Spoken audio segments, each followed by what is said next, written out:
Gawa tayo ng siomai na galunggong. Eto, galunggong. Nahimay ko na at naalisan ng tinik. Maghihiwa tayo ng sibuyas. Eto na yung bawang. Pinitpit ko na bago hiwain.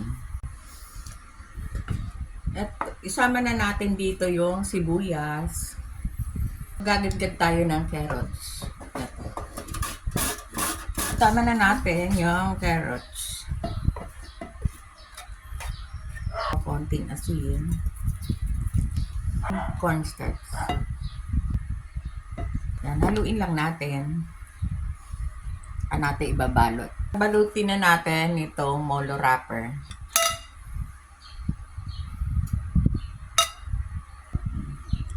Ito, nabalot na lahat yung siomai. Steam na natin. Luto na yung siomai.